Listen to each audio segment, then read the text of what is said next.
In the early 20th century, deep within the lush landscapes of French colonial Africa, a story of immense wealth and profound suffering was taking root. From the 1900s through the 1940s, the French colonial administration transformed Côte d'Ivoire into an agricultural powerhouse, building vast industries around cocoa, coffee, and palm oil. But this economic boom was built on a foundation of human exploitation, powered by the brutal machinery of forced African labor. This is the story of the forced fields. After seizing control of the territory in 1893, French administrators quickly recognized the immense agricultural potential of Côte d'Ivoire's fertile soils. Their vision was one of large-scale, European-owned plantations, designed to extract maximum value for the French Empire. These plantations, concentrated in the central western regions of the colony, required a massive workforce. But where would this labor come from? The answer was a system of coercion and exploitation that would define the era. The colonial government implemented systems designed to compel Africans into labor. One of the most notorious was the prestation, a system of compulsory labor. Under this decree, African men were required to work for a set number of days each year on public works projects, such as building roads and railways. However, this system was often manipulated to channel labor directly onto the European-owned plantations. If a man couldn't or wouldn't fulfill his labor obligation, he could be fined or imprisoned. In reality, it was a thinly veiled form of servitude. The demand for workers was insatiable. To supplement the local workforce, the French organized large-scale migrations from neighboring colonies, particularly from Upper Volta, which is now Burkina Faso. Each year, tens of thousands of people, including women and sometimes even children, were forcibly recruited and transported to the plantations in Côte d'Ivoire. It's estimated that nearly 40,000 migrants were brought in annually under these coercive schemes. They were promised wages and fair treatment, but the reality was far grimmer.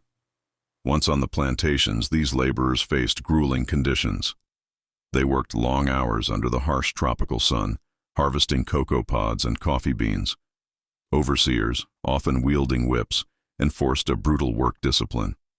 Housing was rudimentary, food was often scarce, and medical care was virtually non-existent. The workers were trapped, far from their homes, with little hope of escape. Their lives were dedicated to producing the raw materials that would fuel the French economy. Cocoa and coffee were the stars of this colonial enterprise. By the 1920s and 30s, Côte d'Ivoire had become one of France's most important sources for these valuable commodities. The beans harvested by forced laborers were shipped back to Europe, where they were processed into chocolate and coffee, generating immense profits for French companies and the colonial state. But the exploitation didn't stop there. Palm oil soon joined this triad of cash crops. The demand for palm oil in Europe was booming, as it was a key ingredient in everything from soap and candles to industrial lubricants. The palm groves of Côte d'Ivoire became another site of intense labor, with workers forced to climb towering palm trees to harvest the fruit, a dangerous and physically demanding task. Once again, the colony became a top supplier for France, its economy inextricably linked to the toil of its people. Throughout this period, resistance was a constant undercurrent. While large-scale, organized rebellions were difficult to mount under the repressive colonial regime, resistance took many forms. Workers might engage in slowdowns, sabotage equipment, or attempt to flee the plantations, despite the severe punishments they faced if caught. These individual acts of defiance were a testament to the enduring human spirit in the face of overwhelming oppression. Communities also resisted through cultural preservation, maintaining their traditions and social structures as a form of quiet rebellion against the colonial project. The system of forced labor officially persisted until 1946. In the aftermath of World War II, a new political consciousness was emerging across Africa. African politicians and labor leaders, empowered by the changing global landscape, successfully lobbied the French government for reform. The landmark Houphouët-Boigny Law of 1946 officially abolished forced labor throughout France's African colonies. The end of forced labor marked a turning point. With the chains of compulsion broken, a new era of agricultural production began. Many African farmers, now free to work for themselves, started their own small-scale cocoa and coffee farms. This led to an unprecedented production boom. Ironically, the liberation of the workforce resulted in even greater economic output, demonstrating that freedom, not force, is the true engine of productivity. However, the legacy of this dark period endures. The industries that thrive today in Côte d'Ivoire, cocoa, coffee, and palm oil, have their roots deeply embedded in this history of exploitation. The economic structures established during the colonial era have had lasting effects, shaping the nation's development path for decades.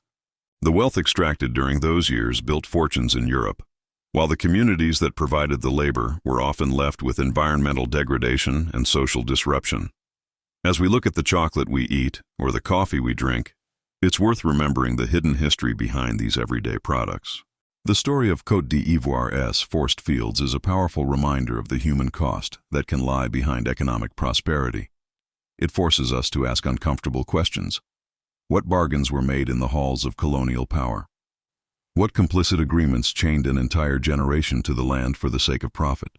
The soil of Côte d'Ivoire has nourished a global appetite, but it also holds the memory of the suffering that fed the harvest. The story is not just in the past, its echoes still resonate today. Thank you for joining us on this journey into a difficult but important chapter of history. What are your reflections on this story? Does it change how you view these common products? Let us know your thoughts in the comments below. We believe that understanding our shared history is crucial for building a more just future. If you found this video insightful, please give it a like, and don't forget to subscribe to our channel for more deep dives into the stories that have shaped our world. Thanks for watching.